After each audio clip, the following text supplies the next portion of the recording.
Not even halfway into the third quarter. 7 carries, 30 yards for Schmidt, the sophomore from Fairfax, Virginia. Pat White has only had to throw it 10 times. Back to Slayton and knocked at the line of scrimmage. Read well that time by Ryan Manilak, who plays as long as McCullough is out, getting attention to his knee. Manilak, one of the 10 freshmen on their 22-man defensive 2D. 5 of whom are true freshman starters for Cincinnati on this side of the ball. You think Slayton gets in for that 5th touchdown?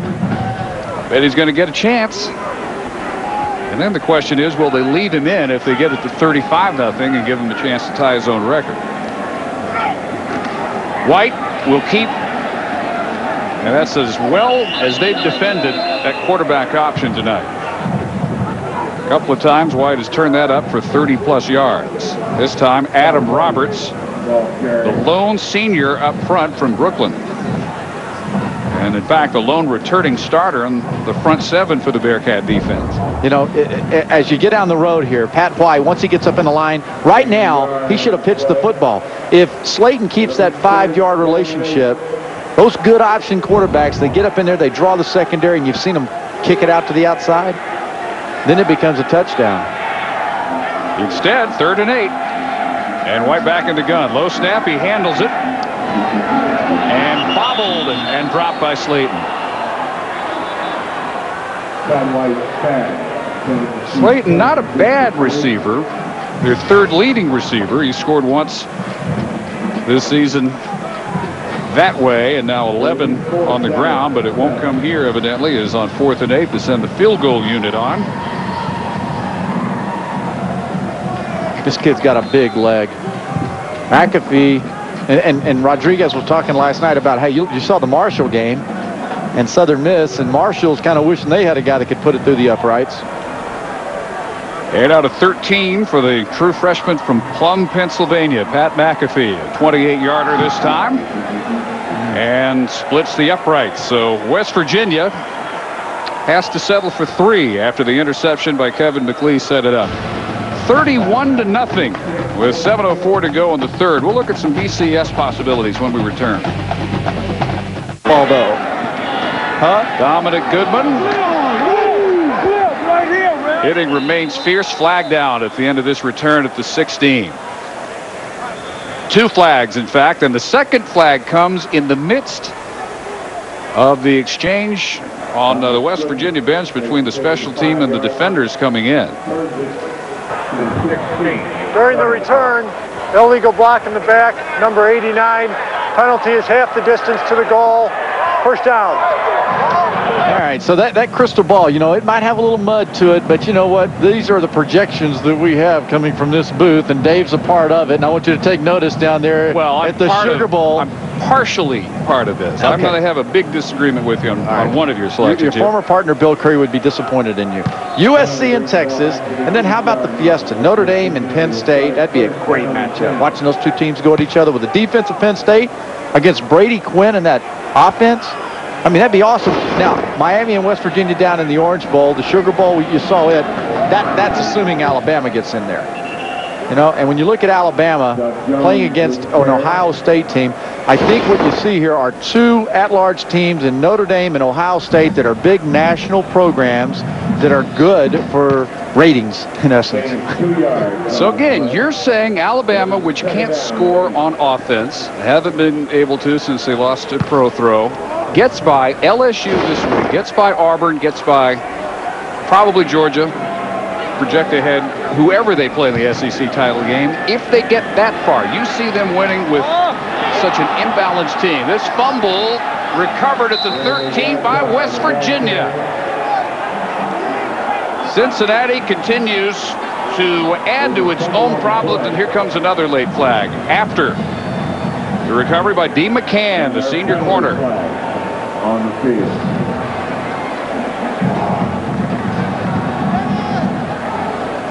Fumble was recovered by Eric Wick to West Virginia. Third Bearcat turnover, an interception, 2 fumbles. After the play was over, personal foul, number 43, personal foul, number 11. The penalty's offset. First down.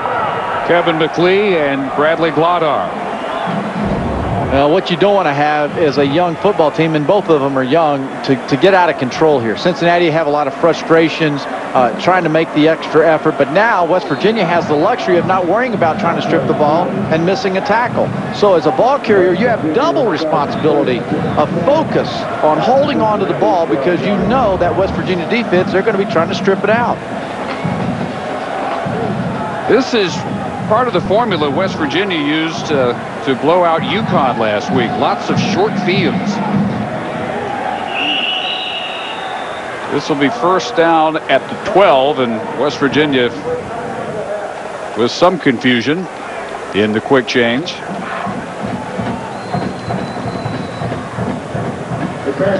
Now, this Alabama concept, all I know is this. LSU's good, Georgia's good, okay, no problem. But one thing that, if you want to have a little certainty, you go with the defense.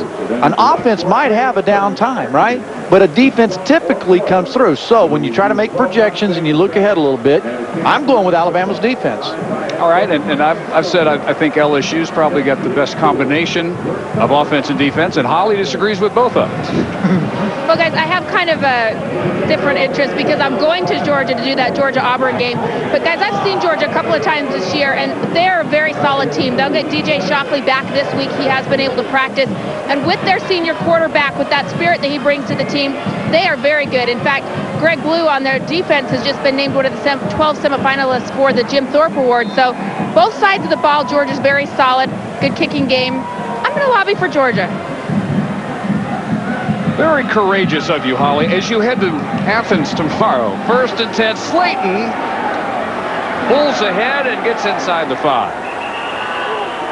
So as we look ahead, Auburn and Georgia, close series through the years, and two of the top 5 defenses in the country. SEC is so imbalanced this year. So many good defenses and very few, if any, offenses that can compare to what's facing them on the other side of the ball. Well, scoring defense is so important. If they can't score, they can't beat you, right? And some people like to say that maybe the SEC has no offense. I don't agree with that. I think they just got good defenses this year. Slayton bounced off the hit, fought to get close to the line of scrimmage. 3rd and 3 for the first down and 5 for the touchdown coming. Even with DJ Shockley coming back, I said a couple of weeks ago, I felt like that Georgia had a chance to lose at Florida, which they did in the cocktail party there, and to lose against Auburn. You know, there's just the continuity or the lack of. Now, they played pretty darn good against Florida. They were in that game. But you know, Auburn's a good team, no doubt about it. LSU's got Alabama in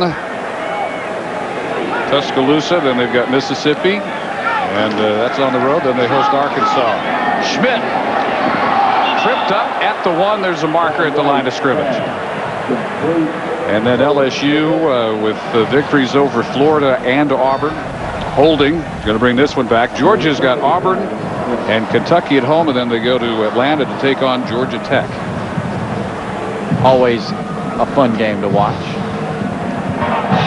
Holding, number 62 on the offense.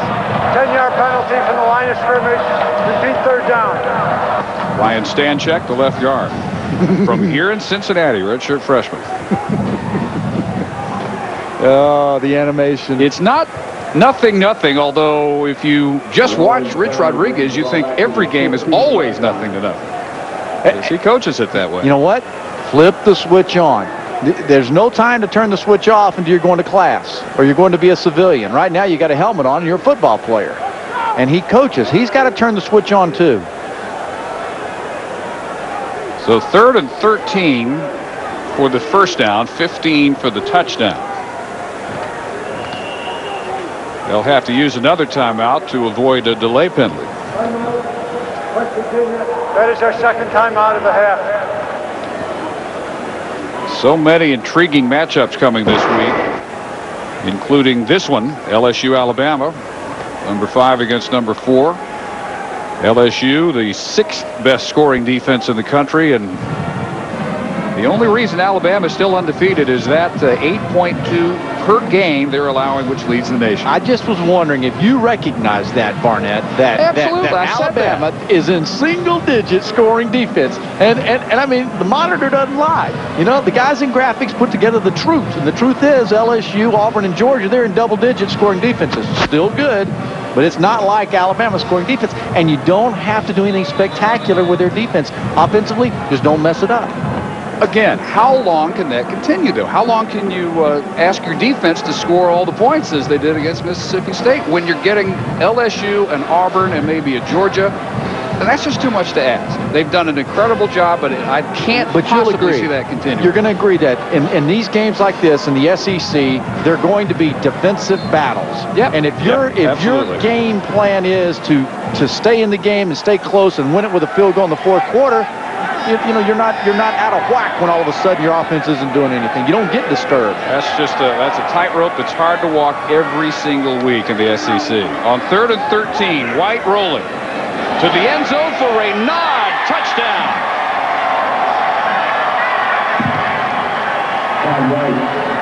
So West Virginia shows they can also score through the air. Pat White to Darius Reynard, and it's 37-0. Well, I would imagine that Adam Badnarik, the backup quarterback or the co-starting quarterback, is going to get a shot here in a little bit because we've seen Pat White now a couple of weeks in a row have outstanding performances, and he's just playing with confidence, isn't he? You can just see that whether he's running an option or he's throwing the football, he has confidence. Every snap, he exudes it. Another extra point by McAfee. Pat White in just his second start. Redshirt freshman from Daphne, Alabama. Gets better every series. So 38-0. West Virginia will go to 5-0 in the league, 8-1 overall. They were number 16 ranked coming in. South Florida, though, at 2-1, just one back in the loss column, and they still have a matchup out there to look forward to against West Virginia. It will be at South Florida on December 3rd. So South Florida still can say they control their own destiny, just as the Mountaineers do. West Virginia has the backyard brawl Thanksgiving night. Pittsburgh coming to Morgantown. And then the game that was postponed because of the hurricane, which, if everything holds, will decide the Big East. Well, when you talk about West Virginia and their remaining schedule, they have a tough game coming up when they have to deal with South Florida at South Florida. And, of course, Pittsburgh, you can't discount them. You know, they're going to have their challenges. But they also are playing pretty dadgum good football right now. Short return. Tony Carvetti. Reason South Florida controls its destiny. If they win out, that will also include, obviously, a win head-to-head over West Virginia. So they're to tie with one loss apiece. Winner of that game will own the tiebreaker. If it's 3 or more, then you go to the highest ranked team, assuming one didn't meet the other two. And here's South Florida's remaining schedule. They have a game at the Carrier Dome, and then they have Cincinnati at home. They go to UConn. Not nearly the team they were in winning 9 games in the Motor City last year. And then the showdown with West Virginia, December 3rd. South Florida has done miraculous things in less than a decade of playing football. Reversing field here is Greg Moore. Lots of running around for a loss of 5 yards. But you know what? South Florida and the showdown they'll have, I think it's good for the Big East. There's going to be a lot of attention on that game for that day. And the Big East title will come down to it. And so West Virginia's playing well. South Florida has a lot of talent. But South Florida's going to have to play a flawless game. You can't beat West Virginia if you turn it over. Well, the other thing you're going to have in that matchup, as Grutza fires complete to Jackson, is West Virginia, a team that at this point expects to win every game it plays, certainly the Big East. And South Florida, which is such a new program that they hope to win, but it's hard to say they will expect to win. You know, they just haven't been in that position long enough to have built up that level of confidence. And especially in a big game like